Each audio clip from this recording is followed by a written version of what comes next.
Hello guys, welcome to tip of the day. Today's tip is scan documents feature.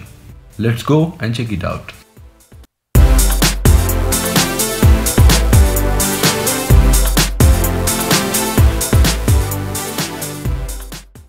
Now we are going to discuss about the scan document feature. And by using a regular camera, we can't scan a document in its exact view. And by using this new feature, we can avoid the limitations and we can even scan the document in the exact view. And now we are going to check it. Open Notes, create new note, and tap on plus icon and go to scan documents. And now we are going to scan the document.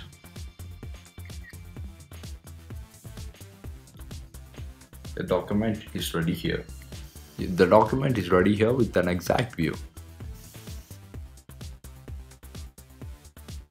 Hey guys, please do subscribe my channel and don't forget to click on the bell icon for latest updates. Thanks for watching.